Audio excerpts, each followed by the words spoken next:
Sétimo dia meditando na festa da minha paróquia. Eu sou o Thiago Lacerda, aqui do Hub Católico, e tô há 7 dias trazendo reflexões em cima das pregações dessa setena do Coração de Jesus. Eu sou paroquiano da Coração de Jesus e a setena é como a nossa novena, só que com 7 dias. Caso tu nunca tenha ouvido falar, tenha caído de paraquedas aqui nesse conteúdo, temos tido sacerdotes convidados ao longo da semana, como é comum, né, acho que na maioria das paróquias.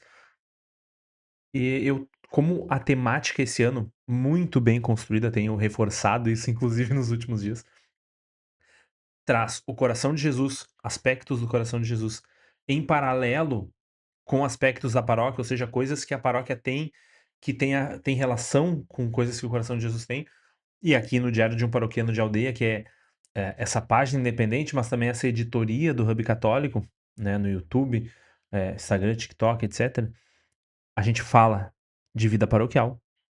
Nada melhor do que a vivência da minha paróquia e a temática de paróquia para falar disso. Então, esse é o sétimo dia.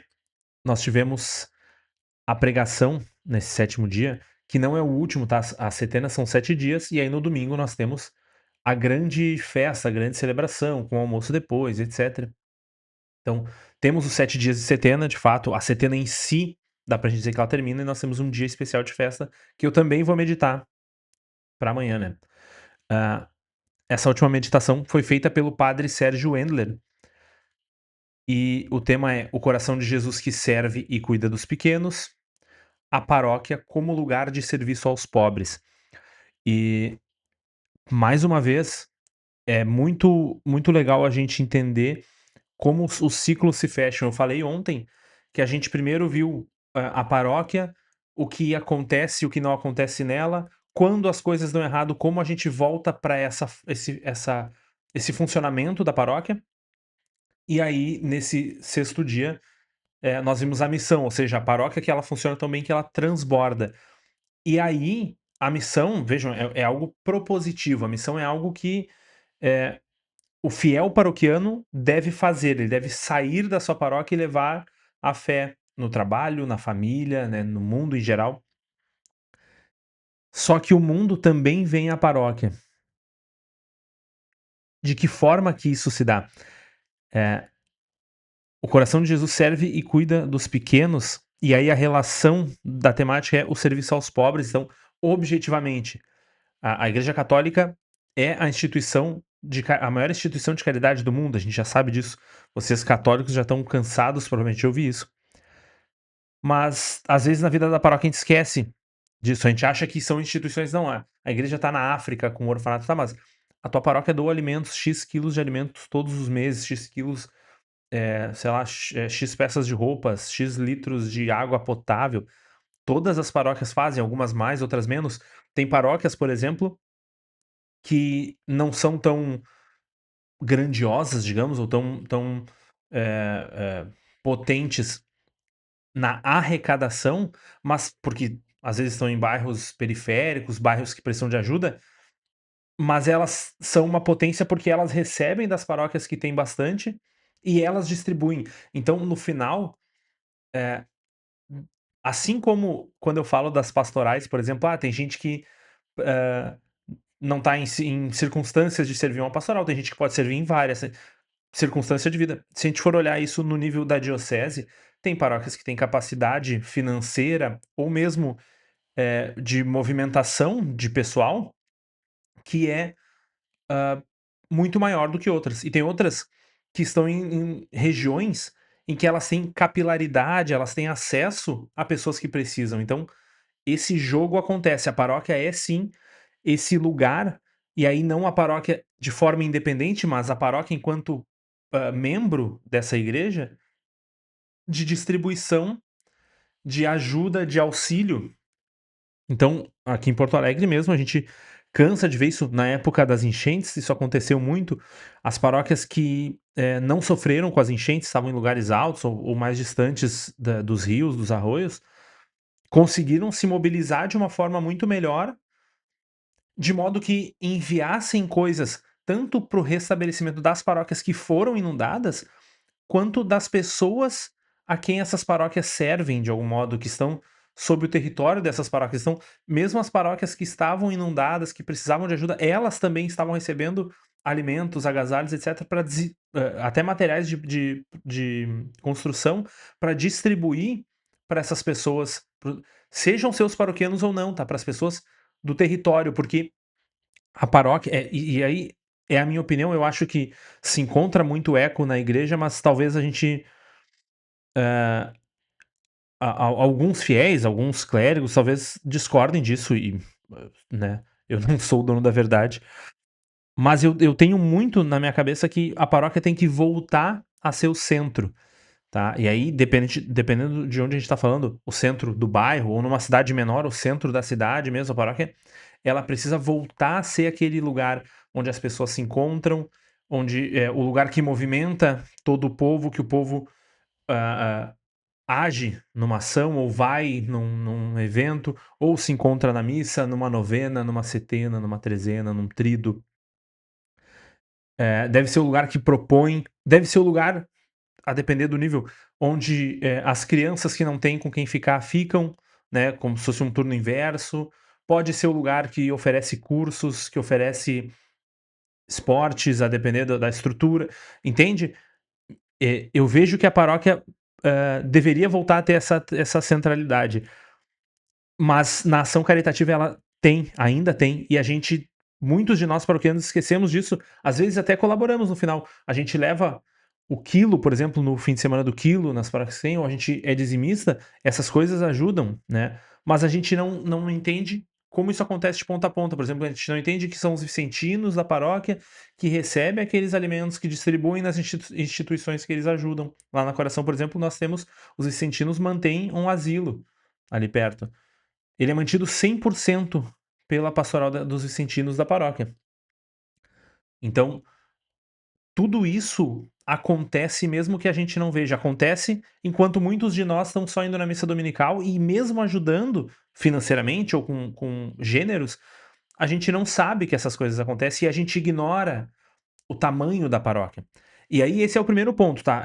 O coração de Jesus que serve aos pobres, a gente pensando especificamente, objetivamente na palavra, no primeiro entendimento que a gente tem da palavra.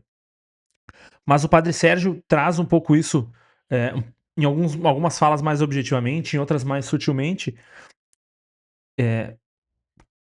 que na verdade o pobre ou os pequenos, eles não são necessariamente aqueles pobres materialmente, que não têm dinheiro ou que não têm sustento, que não têm moradia, mas a paróquia, na verdade, ela cuida de todos. A paróquia é como lugar de cuidado. Acho que foi a expressão, inclusive, que o Padre Sérgio usou em vários momentos, tá? A paróquia como lugar de cuidado. E de quem a paróquia cuida? Cuida, sim, desses que eu já citei, né, dos desabrigados, dos famintos, mas a paróquia cuida daqueles que espiritualmente precisam, que procuram a paróquia. A paróquia ela deve ser esse oásis também, essa é a palavra que o Padre Sérgio usou, tanto genericamente quanto objetivamente falando da comunidade Coração de Jesus. A paróquia deve ser esse oásis onde os sedentos vão. E por isso também que eu digo que a paróquia deve ser o centro de novo, porque a paróquia, as pessoas devem procurar a paróquia. É claro que isso é difícil, existe toda uma função prática, a paróquia ela vai ficar sempre aberta, quem trabalha lá é só a secretária sozinha, é perigoso, tem segurança, o padre vai estar lá, mas aí ele vai estar lá para atender confissão, mas aí ele também vai precisar ajudar isso, ele vai fazer aquilo, existe a questão prática material, e isso é algo a ser solucionado, claro, isso não é algo a ser jogado, não, ó, a partir de agora os padres têm que estar com a paróquia aberta, a igreja aberta 24 horas por dia, se virem, não. As coisas não funcionam assim, isso seria uma loucura. Mas a paróquia precisa ser esse oásis para aqueles que precisam, sim, de auxílio, para aqueles que são sedentos espiritualmente. E a paróquia precisa servir de oásis não só para aqueles que estão desesperados, precisando de apoio espiritual, mas para aqueles que foram enviados em missão. A gente esquece muito disso. A paróquia precisa ser o oásis para os paroquianos. Para aqueles que nós falamos ontem, para as famílias que vão ao mundo, para aqueles que vão à família quando a família não é convertida, a paróquia precisa ser, precisa ser a montanha. Na época do grupo de jovens, do CLJ, a gente usava muito essa relação de que a gente ia para um retiro, nós tínhamos retiros anuais, assim, de várias instâncias, estilo paroquial, tinha os cursos, às vezes tinha retiro diária, enfim. E os retiros eram sempre essa ideia de subimos ao monte com o Senhor na transfiguração, subimos no Monte Sinai, subimos no Tabor, para que depois pudéssemos ir ao deserto, pudéssemos ir ao mundo pregar. E a paróquia precisa ser esse monte também, ainda que muitas vezes ela seja o deserto, tá? Mas ela precisa ser esse monte onde os missionários, os paroquianos, tomam fôlego, aquela respirada com a cabeça para fora da água para poder voltar e mergulhar. E aí entra a questão do perdão, por exemplo, falada na quinta-feira, de como a gente deve lidar com os irmãos paroquianos na prática. E entra muito o que eu sempre bato na tecla de método, ordenação, levar a pastoral a sério. A pastoral não é aquele trabalho de colégio que tu estudou um dia antes, que tu nunca ouviu falar no tema, tu estudou, foi lá para apresentar, ou que tu foi lá e ficou de bracinho cruzado para ficar do lado de quem sabia. A gente trata a pastoral assim. Eu já cansei de ver em diversas paróquias, diversos tipos de grupos, que a pastoral é tratada dessa forma. Que a gente, no máximo, quando muito, faz esse estudo muito rápido, muito raso, vai lá e apresenta. A gente não pensa sobre o que a gente está fazendo, a gente não planeja, a gente não tem intenção. O meu objetivo é fazer tal coisa. Não, a gente, vamos fazer um cronograma, eu vou vomitar aqui 7 temas. É Espírito Santo, sacramentos, sei lá, pecado mortal e Adão e Eva. Deu. Tá, mas o que tu quer? Tu quer formar o quê? Qual é o objetivo final? Isso é uma construção. Vejam o que eu tô falando aqui da Setena. Existe uma construção, uma lógica. É um conceito que vai embasando o próximo, que vai abrindo pro próximo. Quando tu pensa um cronograma, que é o básico do básico do básico, de quem tá gerindo um grupo, por exemplo, ou uma pastoral, tu tem intenção, tu tem. Por que eu digo isso? Porque se a paróquia tem que ser um oásis, né? Tem que fornecer, tem que dar água, tem que dar energia, tem que dar alimento espiritual para aqueles paroquianos que saem em missão, para aqueles não, e não apenas missão estritamente assim, não é um missionário, não, mas para aqueles que vão ao mundo, todos nós. A gente sai da missa e a gente vai passar a semana no mundo, vivendo a fé católica no mundo para voltar e se encontrar de novo no domingo.